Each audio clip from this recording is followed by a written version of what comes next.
Last week, Brooks Koepka was annoyed at questions about the LIV Tour. This week, he said, I'll just join the tour. We'll get into that. Do you think this is going to be, I guess we can talk about it later on in the segment, but do you think ultimately this will be good for the game of golf? And I want everyone to hear what Brooks Koepka had to say, because you talk about a guy who said one thing and did another, my head's going to explode. But when this finally fizzles out, and who knows if it's going to happen in the next few months, it's going to drag on for a while.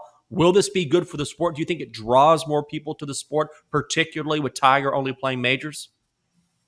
It should, because people love drama and people love villains. And this is creating drama and it's creating villains. So I think from an intrigue standpoint, when's the last time we talked about golf like this for an entire segment without mentioning Tiger Woods' name? So I think this is good for golf. It is a matter of how the PGA Tour handles this.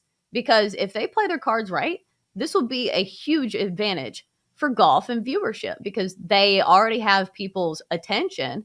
It's just a matter of how they play it. And for me, it's, does the PGA Tour swallow their pride and say, hey, maybe we can work with the LIV Tour, have some sort of Ryder Cup against, the guys on the LIV Tour and the guys on the PGA Tour, and actually become better because of it. But methinks that the PGA Tour has way too much pride to stoop to the level of the LIV Tour. That's how I feel like it's going to go.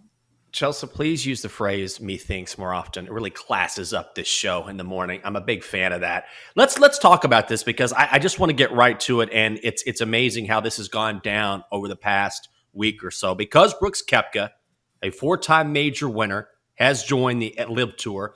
Last week at the U.S. Open, he asked if he was committed to the PGA Tour, and he got annoyed at the suggestion that he was thinking about leaving because of his freedom to set his own schedule. Listen to this.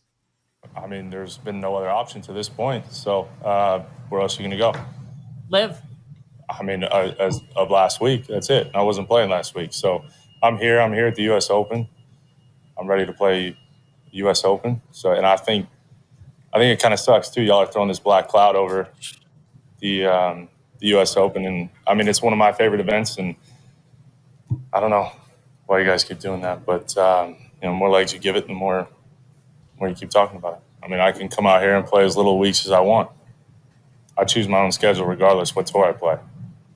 And come out here. I haven't played. I've played match play, Augusta, PGA, and this one, so I can play as little as I want.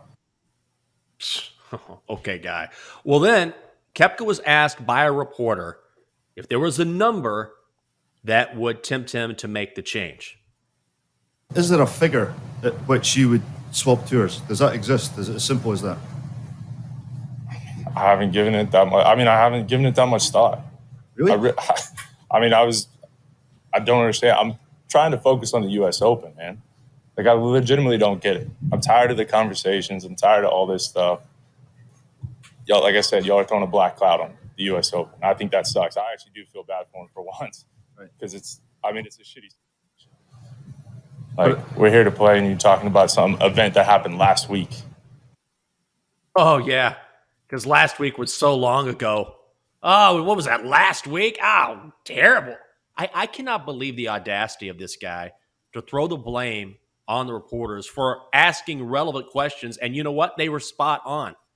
The media doesn't always get it right, but the fact that he kept saying, oh, this is a black cloud hanging over the Open. You're part of that black cloud. There's no doubt in my mind this guy had an agreement in place last week during the Open. That's why he got irritated. That's why he tried to shift the blame.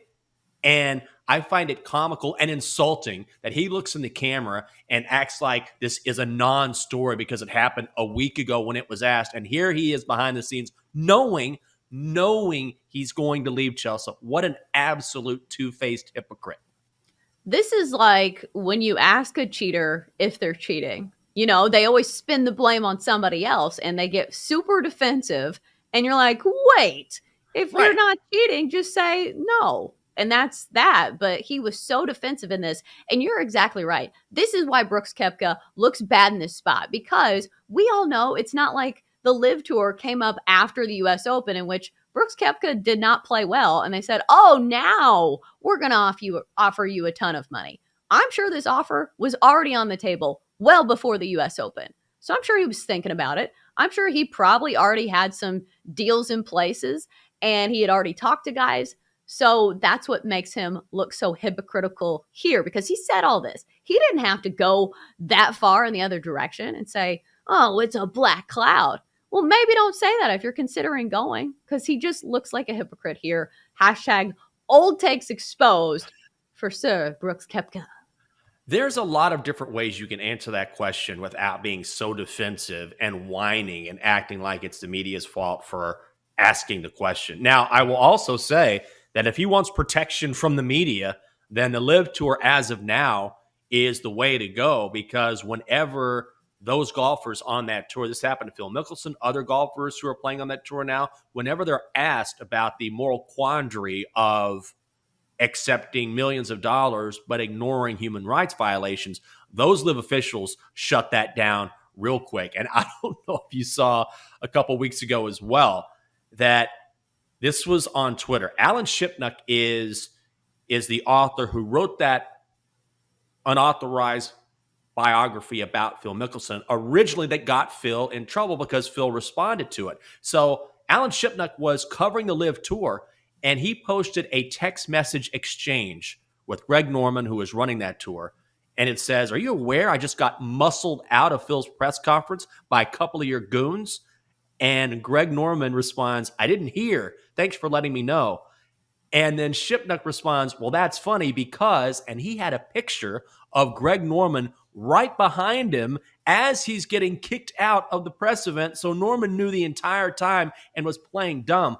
Hopefully that changes, but I do think these golfers who are going over to the LIV Tour are going to have to either accept or embrace the fact that if they get a tough question or a question they don't like, until that changes, you're going to see media members escorted out. That cannot continue to happen. I mean, it's the LIV Tour. They can do whatever they want. So maybe it will happen. But this was a big wave, a big movement for the LIV Tour. Brooks Koepka is one of the bigger names on tour because he plays so well at majors and because he's young and because he stirs the pot. Him and Bryson both, which now Brooks and Bryson reunited on the LIV Tour, which should be interesting theater to watch those two go head to head. But the more big name players join the LIV Tour, because this is the thing. I thought maybe we would see these players initially join the LIV Tour and that would be it. But they're trickling in because they're seeing these guys make a ton of money and they can still play in majors. So it's almost the best of both worlds. So I'm wondering if the PGA Tour can stand firm and say, these guys are never allowed back on tour. Because Bryson DeChambeau said, I would love to be back on the PGA Tour at some point in my career, just not now, but I would love to go back. So I'm wondering if the PGA Tour can hold firm and say, none of these guys are ever allowed back. Because if big names keep joining the LIV Tour, like it's going to be hard for them to say no to all these big names if they do want to return. Well, now we're going to see a bit of a competition. And this is what I asked you at the top of the hour. Is this good for golf? Because reportedly, the PGA Tour has readied a response. And reportedly what they're going to do is go back to a yearly schedule instead of a wraparound schedule, which I believe they instituted in 2013, 2014. And they will also include purses of at least $20 million for marquee events. They're going to add 3 events with limited fields, no cuts, just like the LIV Tour, and a purse of $25 million. But as much money as that is, and it is a ton of money, it still pales in comparison to what the LIV Tour can offer, because reportedly Brooks Koepka got $150 million to himself. So when the PGA Tour says, oh, how about these 3 events, the purse, $25 million, guys like Brooks Koepka are like, yeah, I joined this other tour. I got $150 million. No problem. No sweat. So the PGA Tour, I still think, is going to have to up the ante here. It's going to be fascinating to watch here over the next few months. Well, another old takes exposed because, hey, PGA Tour, I thought it wasn't about the money and it was just about the legacy and guys want to play in the RBC Canadian Open. I thought it wasn't about these type of events. And now you're doing exactly what the LIV Tour is doing. So clearly the PGA Tour is threatened. And clearly they are trying to scramble and do things to combat this. Because do you think this has been in the works for the past few years? No. This is them having to, rebut what the LIV Tour is doing. And I will say one thing about Phil Mickelson. At the very start of all of this drama, he said, hey, I am trying to help PGA Tour players use this as a bargaining chip to make more money. And Phil Mickelson did a lot of things wrong. He handled a lot of these press conferences the wrong way, and now he looks like he's on trial. But he was right about that, because now the PGA Tour players are getting opportunities to make more money. So this is a good thing for PGA Tour players, because now it has forced the hand of the PGA Tour to allow them to at least have the opportunity to make more money. For sure. And I do wonder, too, if at some point, if you're the PGA Tour and you're banning these guys, these are essentially golfers who are competing in a free market. And look, I don't want to go into the legalese of all of this and what may go down, but I think the PGA golfers might have a case against the PGA Tour saying you can't prevent us from competing wherever we want to compete and banning us for no real reason. So that's something to keep an eye on as well. One thing we do know is that this story is not going to go away.